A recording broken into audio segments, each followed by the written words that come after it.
Eles estão presentes em muitas áreas da nossa vida. No pãozinho do café da manhã, na cerveja lá da praia, no vinho do sábado à noite.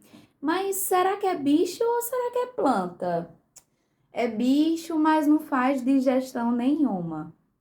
É planta, mas não tem clorofila, não guarda amido, não tem celulose. Que classe mais esquisita é essa? Vamos juntos hoje aprender um pouco mais sobre os fungos e sobre como tudo acontece, desde a reprodução, de onde eles vieram, como são compostos, qual é a principal utilização dessa classe hoje que está presente onde a gente menos imagina. Vamos juntos? Seja bem-vindo ao vídeo de hoje. Se você é aluno da nossa monitoria de microbiologia geral, com certeza você já recebeu o seu resumo para acompanhar o vídeo de hoje. Então, tome notas, prepare aí um cafezinho e vamos começar. A micologia é exatamente o estudo dos fungos. Eles são hoje, gente, os principais decompositores, certo? Das partes duras das plantas, que não podem ser digeridas pelos animais. Quase todas as plantas dependem de uma simbiose ali entre os fungos, tá certo? Conhecida como as micorrizas. Pelo próprio nome já dá para você entender, né? Rhizas vem de raízes, mico vem de fungos, certo? Ou seja, eles precisam ali se aproveitar de um ambiente que seja nutricionalmente muito rico para conseguir sobreviver, certo? Já que os fungos não conseguem fazer digestão, não fazem nem ingestão de nada, eles só fazem a absorção. Quanto mais rico for o lugar, melhor ele vai se dar, certo? Então, que lugar melhor do que estar ali juntinho de raízes que já estão ali voltadas para extrair do solo o que ele tem de melhor para o crescimento daquela planta, tá certo? Então, essa simbiose, esse namoro aí entre os fungos e as raízes, ele está presente aí em praticamente todas as plantas em algum nível, certo? Os fungos, eles são utilizados como alimentos, como no caso dos cogumelos. Você já comeu cogumelo? Eu acho que não tem gosto muito de nada não, mas há quem ame, né? E aí, eles também são utilizados para a produção de alimentos, como no caso da fermentação dos pães, tá certo? E ácido cítrico também, tá bom? Além de drogas, né, como álcool e penicilina, que foi uma grande descoberta aí, né, graças a Deus. Todos eles são quimioheterotróficos. Vamos entender um pouco sobre o que é isso? Eles necessitam, gente, de componentes orgânicos, tá certo? Como fontes de energia e carbono. Vamos entender bem direitinho, gente. Para pensar comigo. Se ele tá lá no fundo das raízes, é muito provável que o oxigênio ele seja escasso, concorda? Se eu tô me afastando ali da superfície, lá no profundo da raiz, vai acabar sendo escasso. Então, ele precisou dar um jeito de sobreviver, não necessitando sempre do oxigênio. Então, ele pode ser aeróbico ou ele pode ser anaeróbico facultativo, porque na ausência de oxigênio, ele vai utilizar ali outros compostos, tá certo? Como aceptores finais de elétrons, tá? Para produção de energia, tá certo? Somente alguns fungos anaeróbicos são conhecidos, tá certo? Que não precisam realmente ali de nada de oxigênio, tá certo? Estruturalmente falando, os nossos fungos, eles têm um tipo de célula, né, eucariótica. Lembrem-se, né, cariótico vem de carioteca, vem de bolsa, vem de proteção. E que tem no início da palavra, é de verdadeiro. Então, ele tem uma bolsa verdadeira ali, guardando, protegendo o material genético, tá certo? Em contrapartida dos procariontes, tá certo? Que tem o material genético espalhado ali, solto, dentro da célula, certo? A membrana celular dos fungos, elas têm esteróis presentes, certo? Tudo isso aqui vocês estão vendo aqui, ó, no nosso resumo. Tem uma parede celular glicana, tá certo? Com quitina. E os esporos, que eu, para memorizar direitinho, acho legal que a gente pense que são como óvulos que voam, certo? E esses esporos, eles podem ser sexuais e assexuais. Sexuais, quando eles vão necessitar ali de uma troca de material genético, tá certo? De um outro fungo para conseguir dar origem a um novo fungo. Ou os assexuais, são aqueles que ele mesmo sozinho já faz brotar o processo todinho e dá tudo certo. O metabolismo, como a gente acabou de conversar, né? Ele é heterotrófico. Ele pode ser aeróbico ou anaeróbico facultativo, tá certo? Lembra sempre desse bizu, tá bom? Aeróbico, quanto mais próximo ele tiver da superfície, mais rico vai ser em oxigênio. E quando ele tiver mais distante, vai ser muito escasso, então ele precisa se virar, ele precisa dar um jeito de sobreviver de outra forma e ele acaba conseguindo utilizar outros compostos para produzir energia, certo? Aqui nessa imagem, vocês vão conseguir ver exatamente como que é uma hifa septada, tá? Gente, hifa é o nome da célula, tá certo? E septada, como vocês podem ver, vocês estão vendo que tem blocos que se dividem entre um e outro, tem divisões. Imagina aqui comigo uma rua calçada, tá certo? E cada bloco daquele ali seria um pedacinho, tá bom? Então, a gente vê realmente uma divisão, tá certo? Então, seria, vamos dizer assim, uma hifa calçada, tá certo? Pra gente não esquecer. Existe a diferença desses blocos. Aqui na setinha, vocês estão vendo, ó, a parede celular, os núcleos bem definidos, poros de comunicação e esse septo que faz dividir a hifa em blocos, tá certo? E são células uninucleadas. No desenho a gente está vendo aqui bem direitinho como isso funciona. E em contrapartida a esse cenário de uma hifa septada, aqui ao lado vocês vão ver o que? Uma hifa cenocítica, tá certo? Uma hifa cenocítica, vamos aqui fazer uma comparação com um poste, tá certo? Aquela estrutura única e lá em cima ele tem uma ramificação, não é assim? Então a hifa cenocítica é do mesmo jeito. Ela não tem essa divisão, tá certo? Ela vai como um comprimento só e ela também tem ali a parede celular, ela tem núcleo e uma observação extremamente interessante nessas hifas é que elas podem ficar quilométricas, imensas, isso é muito curioso, né? E logo aqui abaixo dessa divisão estrutural, a gente tem o processo de crescimento de uma hifa a partir de um esporo.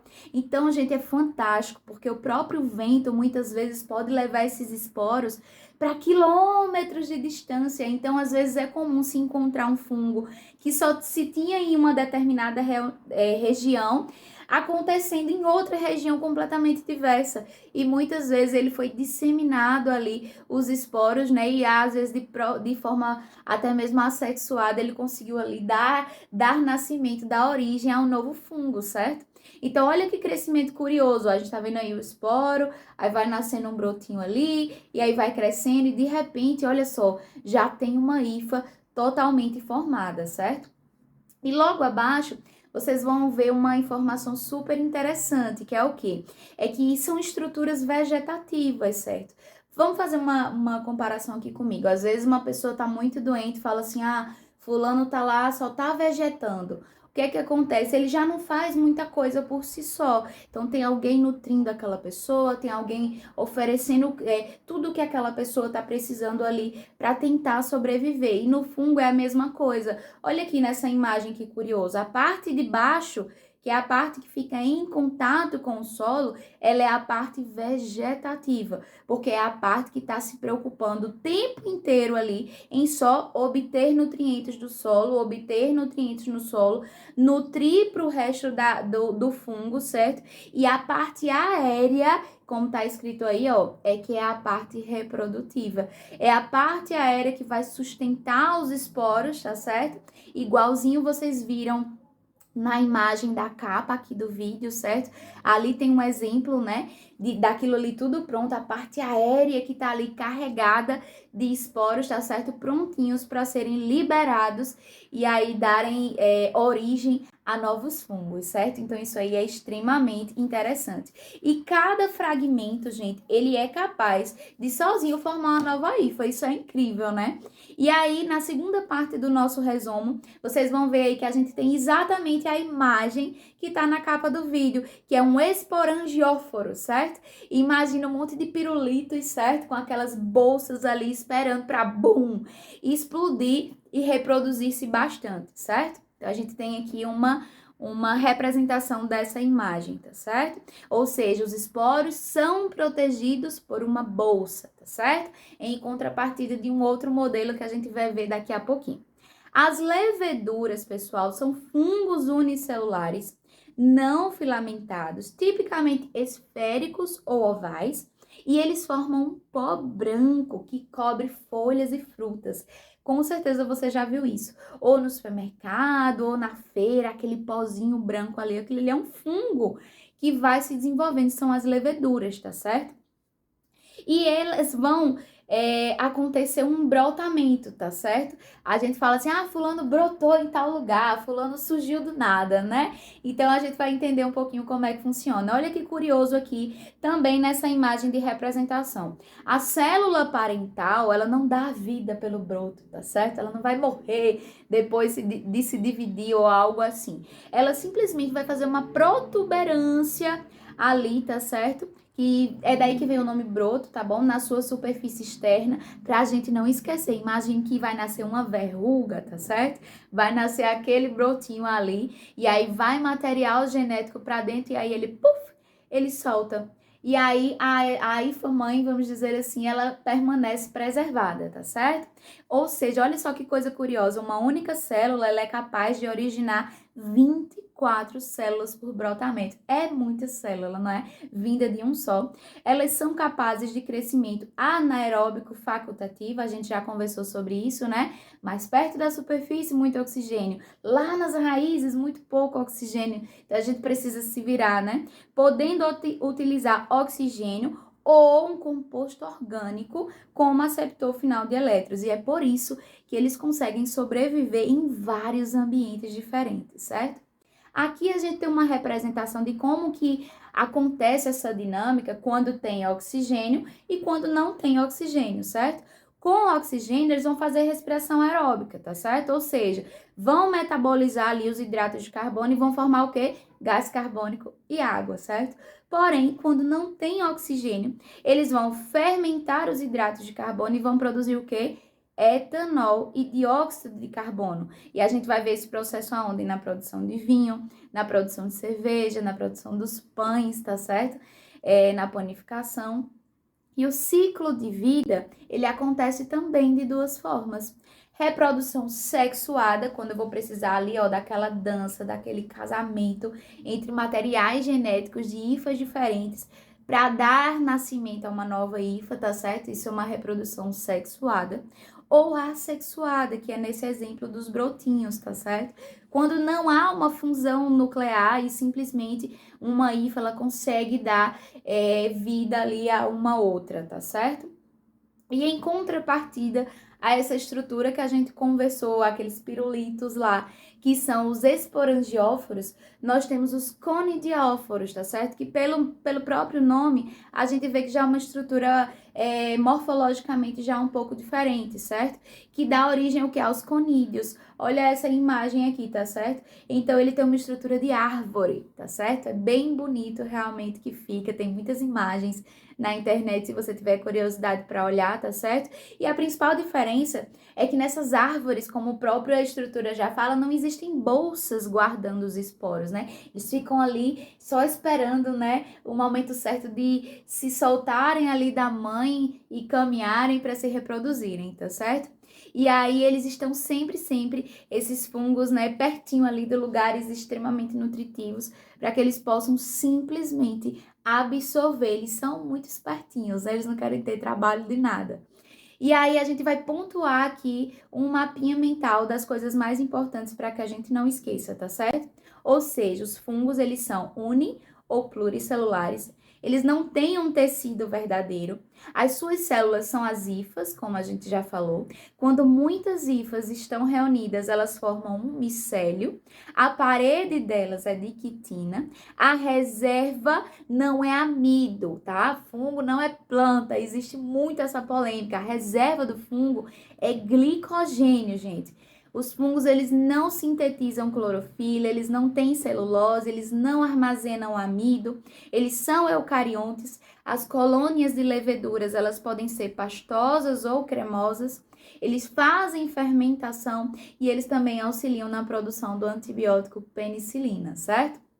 Nós vamos pontuar aqui, para a gente finalizar, um ponto muito importante, certo? Que são as micotoxinas, certo? São toxinas originadas ali dos fungos, que elas têm um impacto, assim, bem importante, tanto na produção de alimentos, prejuízos financeiros, quanto em sua parte patogênica para os seres humanos, certo? De adoecimento mesmo, tá certo?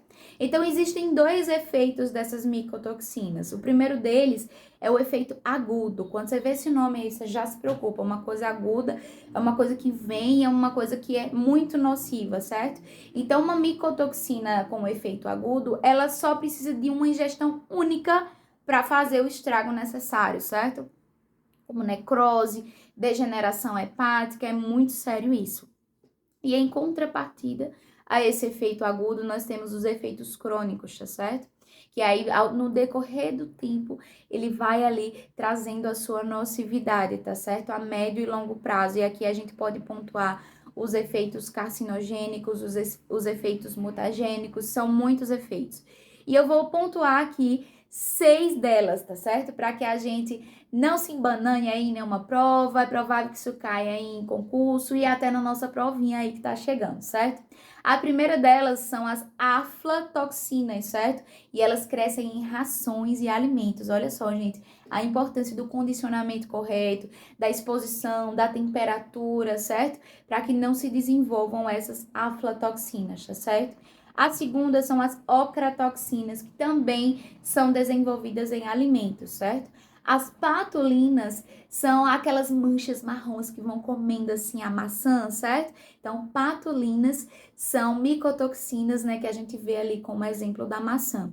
As fumonizinas, elas são desenvolvidas no milho, certo? O milho ele vai ficando como se fosse comido assim, uma mancha preta, certo? Então, são as fumonizinas, certo? Os tricotecenos, esse aí é o maior grupo, pela maior diversidade de cereais que eles podem se desenvolver, como cevada, aveia, feno. E a zearalenoma, certo? Que são desenvolvidas em cereais, mas também podem ser desenvolvidas em bananas e tomates. E é importante a gente falar sobre elas, porque, gente, por conta dos prejuízos que elas podem causar. Então, a gente tem aqui perda da colheita, perda de animais que acabam se alimentando ali daquele alimento contaminado e vem fazer mal para o animal, rejeição de produtos, né, na cadeia de produção e doenças em humanos, né, os efeitos patogênicos dessas micotoxinas. Então, a aula de hoje basicamente é trazer a função, a estrutura morfológica, tá certo? A forma de reprodução, para que se usa hoje, onde estão presentes os fungos, tá certo? E observar que vocês realizem os exercícios do capítulo 12 do livro de Tortora, vocês leiam a apostila que foi enviada no sistema para vocês, certo? E que vocês também sejam curiosos, tem muitos vídeos no YouTube que ensinam a gente de um jeito leve. Isso aqui, gente, é biologia de ensino médio e a gente acaba na graduação só conseguindo aprofundar um pouco mais esse conteúdo. Então, eu espero realmente ter ajudado vocês e estou à disposição para tirar qualquer dúvida. É só deixar uma mensagem aqui no vídeo ou entrar em contato comigo através do Instagram, que eu também vou deixar na descrição do vídeo aqui embaixo. Compartilhem bastante, combinado?